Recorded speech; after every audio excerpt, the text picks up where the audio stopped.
Hi everybody, it's Andy again from the SA Survival. Heading out for a one-night camp. Going to take the hammock. Taking the Kakoon Hammock from Byer of Maine this time. See how that goes. Got a couple of tarps. I got my 4.5 by 3 meter DD hammock tarp, and I've got my 3 by 3 DD tarp. And we're going to see what it's like this weekend. Just a quick, I just needed to get away. Just busy week at work. Needed to get out. Haven't been camping for a little while. So decided that I might stay up until mid-afternoon tomorrow, then get out again. It's going to be another drive event. Drive up to Squamish. From there, hopefully find a nice site. Spend the night, get dinner going. Leaving a bit later today. And spur of the moment, so I had to pack. It's now 7:16 p.m. and we'll probably be up there in a few hours by the time we figured ourselves out. So we'll see what it's like. So this is camp for the night. Got my 4.5 by 3 meter tarp up tonight. It's in porch mode, so I can get the fire going in a little while. Got my hammock gear, hammock Incubator 20 on underneath, and I've also got my 2 sleeping bags inside, and they are together. If you can see them, they're all knotted together, and should keep me totally warm tonight. Got the fire going, have my lantern going, dug a small pit trench, quite soft sand here. Not too big, but we'll see how that progresses. Wind is heading off sort of the opposite direction of my tarp, which is great, because that means I shouldn't get any sparks going up into the tarp itself. Again, still in porch mode, and hopefully we'll be able to sit down in the hammock and just relax.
Get the fire going now. Hammock's all set up, beautiful, comfy. So the forecast is for a bit of rain tonight. I think midnight onwards. It's 10:45 right now. Glad that we got here. I was going to make something to eat, but I'm not really too hungry, so I think I'm just going to save it for breakfast tomorrow. And just going to chill out for at least an hour. It's around 1 a.m. Finished chillaxing and had the fire going all night. Getting tired now.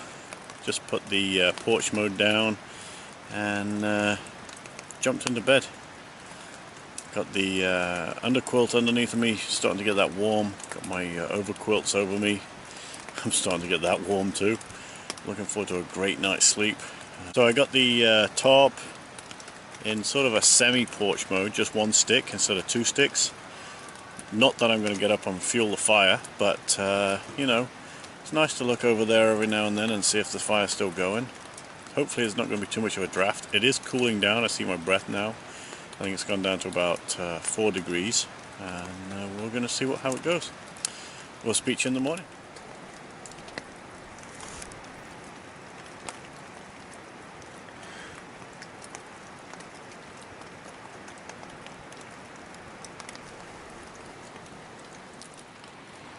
Morning, everybody. Whew, that was a really, really good night's sleep.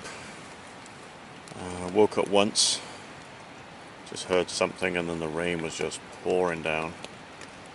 So I lowered my my Tarp's porch mode down a little bit.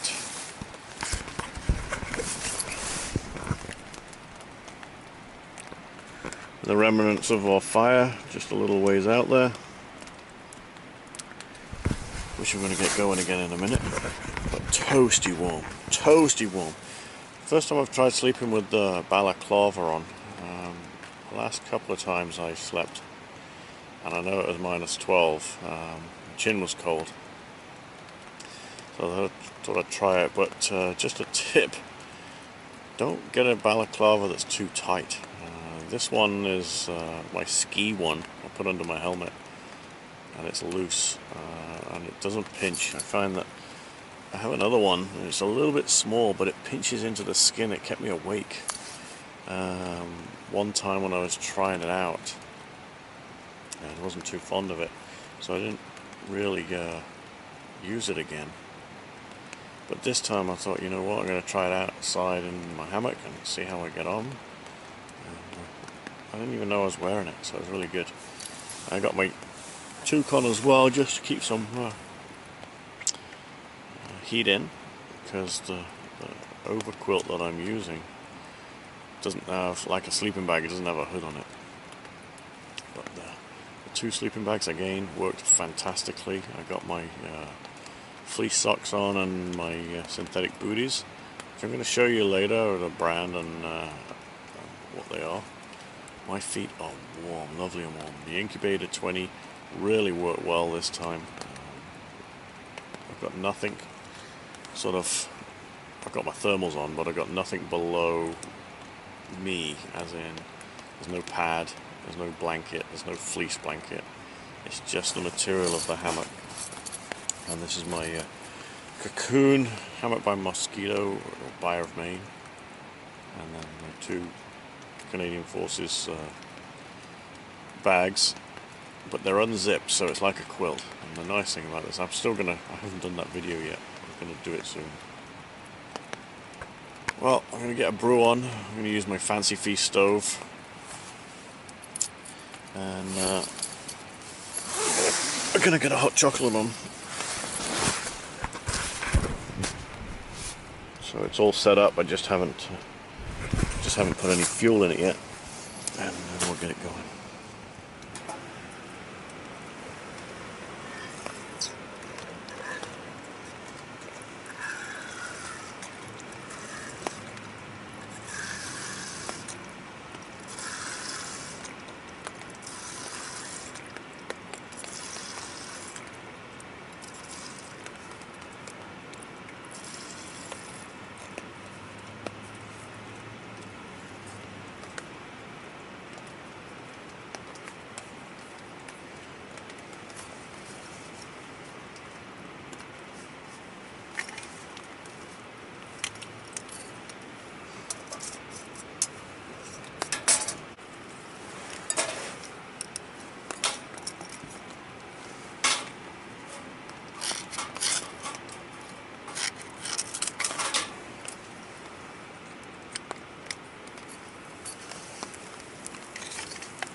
just enough fuel to boil that GSI Minimalist mug of water, and the fuel, just as you watched, just burnt out. Perfect timing. I don't know if you could hear him when the hot chocolate was being made there, but there's a bald eagle somewhere around behind me screeching, and I look forward to getting out of my hammock and get the fire going and go down to the river and see if we can see him. This pillow from Mountain Equipment Co-op, really comfortable.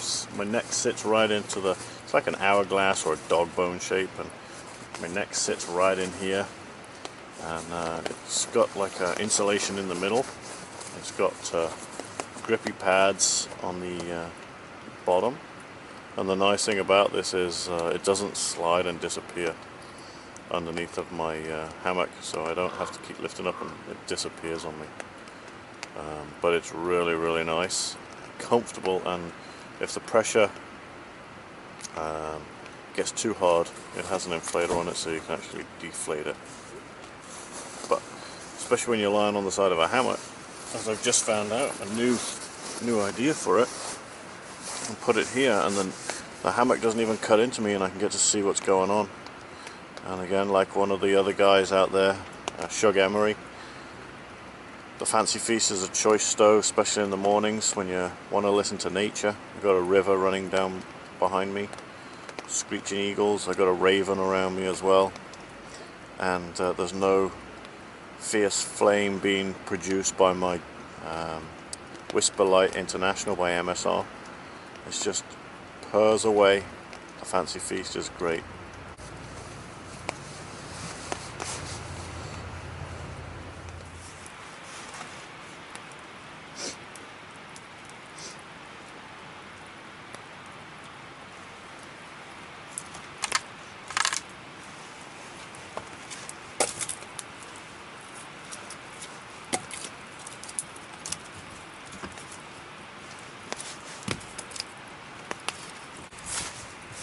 Another thing to do is I go around the neighborhood, and there's a lot of houses in my neighborhood being built right now, and I just go and ask for the end cuts, the 2x4s, the stuff they're throwing away. It's going into the dump. It's free wood, and camping wood these days, unless you're going in the outback and you're hiking, and there's a lot of people out there that, you know, will cut deadfall down, and I'm one of those people. If it's on the floor and it's dead, it's free game. But sometimes it's wet, and there's a lot of people that go out hiking. There's a lot of people that will go off into the backcountry, and that's great, and I can do that too. I'm trying to get into doing some more of that this year. Just bought myself a new backpack, and we'll try and get a video on that later on this year. But to get away, sometimes it's just a matter of driving somewhere and finding somewhere leisurely, and if it's raining, it's peaceful, on a river, campfire, it's great to get away, and we all need to do that sometimes and just get away from the, you know, the urban life. But the wood, if your neighborhood's got houses being built, just go and ask the contractor and say, what are you doing with the end cuts? And they're small pieces to large pieces, and if you've got a chop saw at home, you can just cut them up and bring them with you camping, and it saves you a fortune, absolute fortune. What is it, $6 a bundle, and you get like 5 pieces of cedar, and it's hit and miss. If it's from a garage, you know, fuel station, whatever, yeah, it's dry. But some of these people that sell it on the side of the road and it's been outside for a while, it could be damp and wet and hard. 2x4s, the only thing you got to do is look out for some nails, and if there's any nails in them, maybe pull them out beforehand, or, you know, go through your fire after you've burnt all the wood, dig out the metal and take it home, throw it in the garbage. Again, be stewards of the environment. So saving some of the wood on the floor, and yeah, bringing the wood with me in a tote box. It's perfect.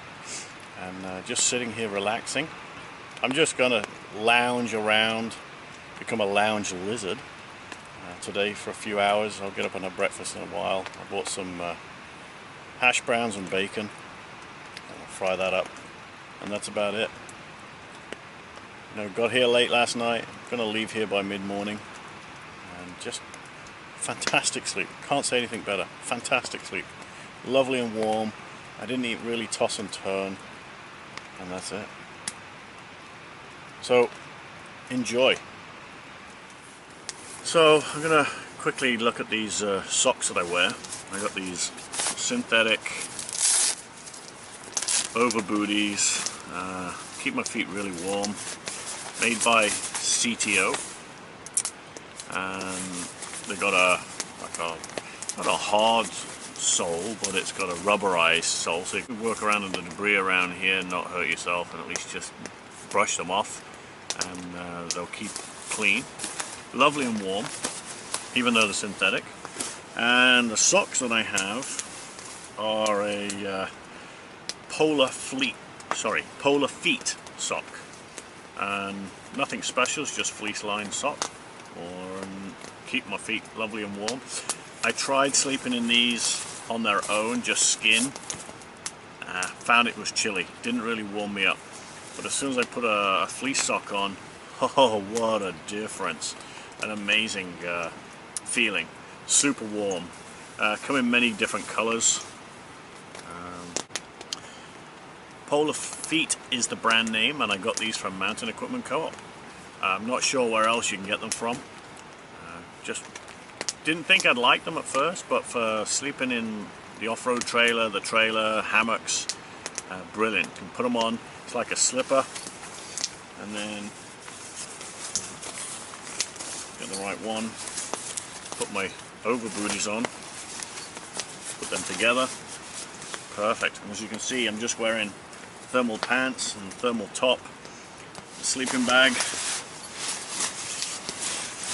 Even though the zipper's not been done up all night, two of them together, they are joined together inside by just shoelace knot, and I've had it open. That's my over quilt. The nice thing about this over quilt is the fact that I can have two for colder temperatures, or one when it gets a bit warmer, and they roll down. They're quite light, but they're not, you know, ounces light, that's for sure. We're talking pounds light, and for car camping is brilliant. I do quite a bit of car camping, drive somewhere, I love to see the scenery, and from there just take in the sights, relax, up in about 20 minutes, as in set up camp, and from there I love to just sit around and chill out. Like this morning, I said I was going to be a lounge lizard. I woke up at 8, had my hot chocolate. By 9, I was just doing nothing. Now it's 20 after 10. The fire's still going. I just threw some more wood on there. I'm just going to get up now. I'm finally going to get up and have my bacon and hash browns. And after that, I want to show you some tools that I brought with me. We're talking machetes, knives, stuff that I've had for a while, thought they were good at the time, what I do with them now, and which ones I kind of like a lot. So we'll get into that after we've had some breakfast.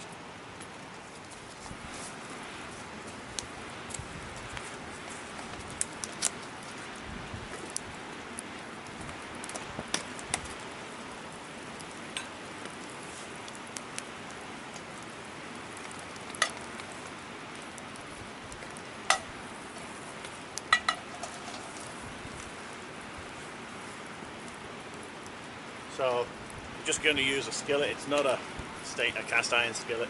Found this one.